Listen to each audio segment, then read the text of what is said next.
Hello everyone, welcome back to Dr. SIP. இன்னைக்கு பார்க்க போற டாபிக் வந்து SIP today, SWP tomorrow. SIP னா சிஸ்டமேட்டிக் இன்வெஸ்ட்மெண்ட் பிளான், SWP னா சிஸ்டமேட்டிக் வித்ட்ராவல் பிளான். இது எங்க இம்பார்ட்டன்ட்னு கேட்டிங்கன்னா ரிட்டையர்மெண்ட் பிளானிங் பண்ணும்போது ரொம்பவே இம்பார்ட்டன்ட்டுங்க. நம்ம வந்து ஒர்க் பண்ணுற டைமில் மாதம் நமக்கு சம்பளம் கிடைக்கும். அந்த சேலரியிலேருந்து நம்ம வந்து ஒரு பகுதியை வந்து முதலீடு பண்ணுறோம். மாதம் ஒரு அமௌண்ட்டை வந்து முதலீடு பண்ணுறோன்னா அது வந்து சிஸ்டமேட்டிக் இன்வெஸ்ட்மெண்ட் பிளான். அதே சேர்த்து வச்ச கார்பஸ்லேருந்து மாதம் நமக்கு தேவையான பணத்தை வித்ட்ராவல் பண்ணுறது அது வந்து சிஸ்டமேட்டிக் வித்ட்ராவல் பிளான். எஸ்ஐபிக்கு ஆப்போசிட் தாங்க SWP. நமக்கு தேவையான அமௌண்ட்டை மாதம் வித்ட்ராவல் பண்ணுறது வந்து systematic withdrawal plan. Mutual fund இன்வெஸ்ட்மெண்ட்ஸில் ஸ்டார்டிங்கில் இன்வெஸ்டருக்கு வந்து 2 ஆப்ஷன் இருக்கும். சூஸ் பண்ணலாமா, க்ரோத் ஆப்ஷன் சூஸ் பண்ணலாமா, இல்லை டிவிடெண்ட் ஆப்ஷன் சூஸ் பண்ணலாமான்னு இருக்கும். அதில் வந்து எது எங்களோட அட்வைஸ் என்னென்னா, எது இன்வெஸ்டருக்கு பெஸ்ட்டுன்னு கேட்டிங்கன்னா க்ரோத் ஆப்ஷன் சூஸ் பண்ணுறது தாங்க பெஸ்ட்டு. ஏன்னா டிவிடெண்ட் வந்து டேக்ஸ் எஃபிஷியன்ட் கிடையாது. அவங்களுக்கு தேவையான அமௌண்ட் வந்து அவங்க வித்ட்ராவல் பண்ணுறது வந்து SWP வழியாக பண்ணுறது வந்து அவங்களுக்கு வந்து டேக்ஸ் எஃபிஷியண்ட்டாக அவங்களுக்கு தேவையான அமௌண்ட்டை வித்ட்ராவல் பண்ண முடியும். ஓகே, இந்த ஒரு எக்ஸாம்பிள் பார்ப்போம். ஒருத்தரோட ஏஜ் வந்து பார்த்தீங்கன்னா 30 வயசு. அவர் வந்து ரிட்டையர்மெண்ட் பிளானிங்காக இன்வெஸ்ட்மெண்ட் பண்ணுறாரு. அவர் இன்வெஸ்ட்மெண்ட் பண்ணுறது மாதம் SIP அமௌண்ட் வந்து 7500 ரூபா இன்வெஸ்ட்மெண்ட் பண்ணுறாரு. 30 வயசுலேருந்து 60 வயசு வரைக்கும் 30 வருஷத்துக்கு அவர் இன்வெஸ்ட்மெண்ட் பண்ணுறாரு. டோட்டலாக அவர் இன்வெஸ்ட்மெண்ட் பண்ண அமௌண்ட் பார்த்தீங்கன்னா 27 லட்ச ரூபா. 12% அசியூம்டு ரிட்டர்னில் வந்து அவர் அக்யூமுலேட் பண்ண கார்பஸ், 60 வயசில் அவர் அக்யூமுலேட் பண்ண கார்பஸ் பார்த்தீங்கன்னா 2,30 லட்ச ரூபா. ஒரு மந்த்லி வித்ட்ராவலாக அவர் பிளான் பண்ணுறாரு. 1,50,000 ரூபா மாதம் வித்ட்ராவல் பண்ணுற மாதிரி பிளான் பண்ணுறாருன்னா அவர் 60 வயசில் ஸ்டார்ட் பண்ணுறாரு. 80 வயசு வரைக்கும் அவர் வித்ட்ராவல் பண்ணுறாரு. 20 வருஷத்துக்கு அவர் வித்ட்ராவல் பண்ணியிருப்பார்.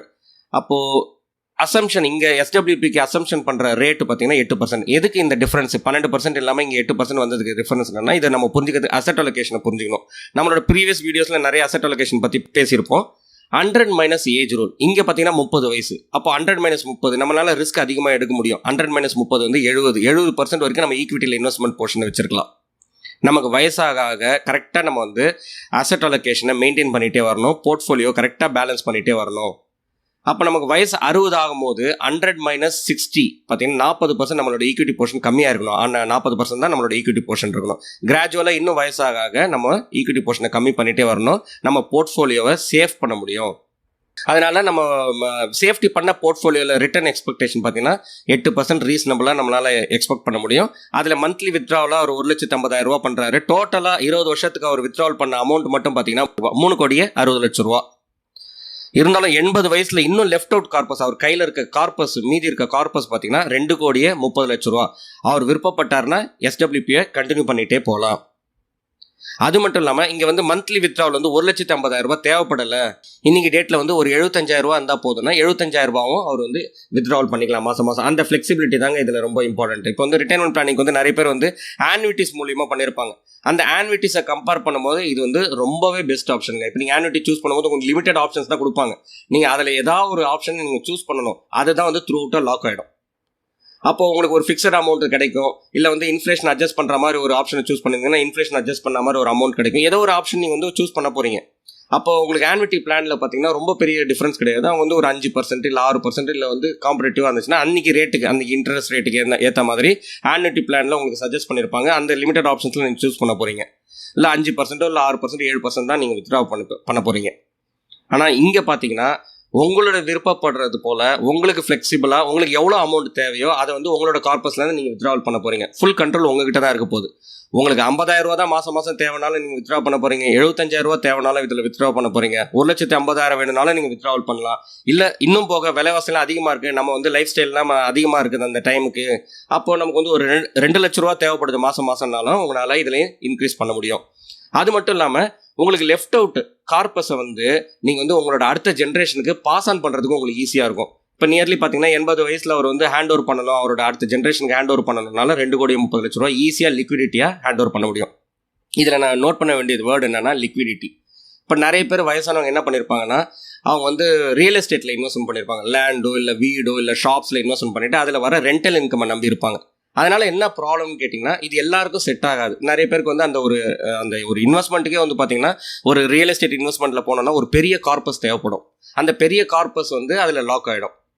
அப்போது அவங்களோட அடுத்த ஜென்ரேஷன் வந்து ஒரு வேளை கூட இல்லை, அவங்க வந்து வெளிநாட்டில் இருக்காங்க அப்படின்னா இதை பார்த்துக்கிறதுக்கு அவங்களோட வயசான ஏஜில் வந்து இல்லை உடம்பு சரியில்லாத டைமில் வந்து பார்த்திங்கன்னா நிறைய ப்ராக்டிக்கல் டிஃபிகல்ட்டிஸ் இருக்கும். அவங்க வந்து அந்த அசெட்டை விற்கணும்னு நினச்சாலும் ப்ராக்டிக்கலாக வந்து அவ்வளோ ஈஸியாக இருக்காது.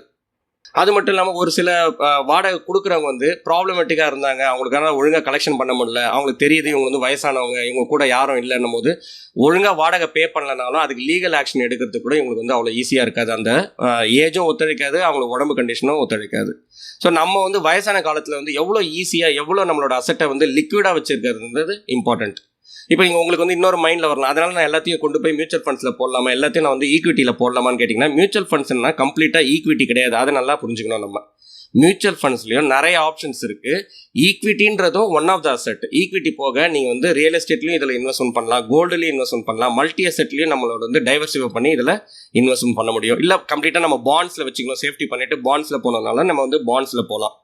ஸோ இதனால் நமக்கு என்ன அட்வான்டேஜ்னு பார்த்தீங்கன்னா, லிக்விடிட்டி அட்வான்டேஜுங்க. நமக்கு வந்து ஒரு அமௌண்ட்டை நம்ம வந்து வித்ட்ரா பண்ணி நம்ம வந்து அடுத்த ஜென்ரேஷன் எதுவும் தேவைன்ற போது நம்மளோட பசங்களுக்கு கொடுக்கறதுனால, இல்லை நமக்கே தேவைப்படுற அமௌண்ட்டை வித்ட்ராவல் பண்ணுறதுனாலுமே நம்மளோட ஃப்ளெக்சிபிலிட்டிக்கு ஏற்ற மாதிரி நம்மளால் வித்ட்ராவல் பண்ண முடியும்.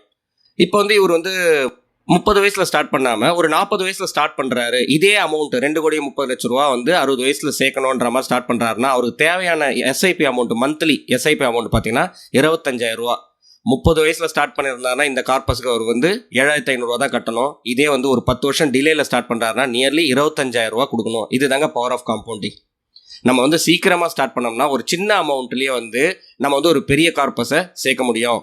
டிலே பண்ண நம்ம வந்து ஒரு பெரிய அமௌண்ட் கொடுக்குற மாதிரி வரும். இதை புரிஞ்சுக்கிறதுக்கு என்னென்னா, இப்போ 40 வயசில் ஸ்டார்ட் பண்ணாமல் ஒரு 5 வருஷம் டிலேயில் ஸ்டார்ட் பண்ணுறாருன்னா அவருக்கு தேவையான அமௌண்ட்டு பார்த்தீங்கன்னா எஸ்ஐபி அமௌண்ட்டு 50,000. இதே கார்பஸ் 2,30,00,000 தான் சேர்க்கணும். ஆனால் அவர் மாதம் அவர் பண்ண வேண்டிய அமௌண்ட்டு பார்த்தீங்கன்னா 50,000. இதே இன்னொரு 5 வருஷம் டிலேயில் 50 வயசில் ஸ்டார்ட் பண்ணுறாருன்னா ஒரு மாதம் எஸ்ஐபி பண்ண வேண்டிய அமௌண்ட்டே பார்த்தீங்கன்னா 1,00,000 அவர் பண்ணாதான் இந்த 2,30,00,000 அந்த கார்பஸ் அச்சீவ் பண்ண முடியும். இதுலேருந்து என்ன புரிஞ்சுக்கலாம்னா, நம்ம வந்து ஒரு ரிட்டையர்மெண்ட் பிளானிங்கோ இல்லை எந்த ஒரு முதலீடுமே வந்து நம்ம சீக்கிரமாக ஸ்டார்ட் பண்ணோம்னா ஒரு சின்ன அமௌண்ட்லேயே வந்து ஒரு பெரிய கார்பஸை அச்சீவ் பண்ண முடியும்.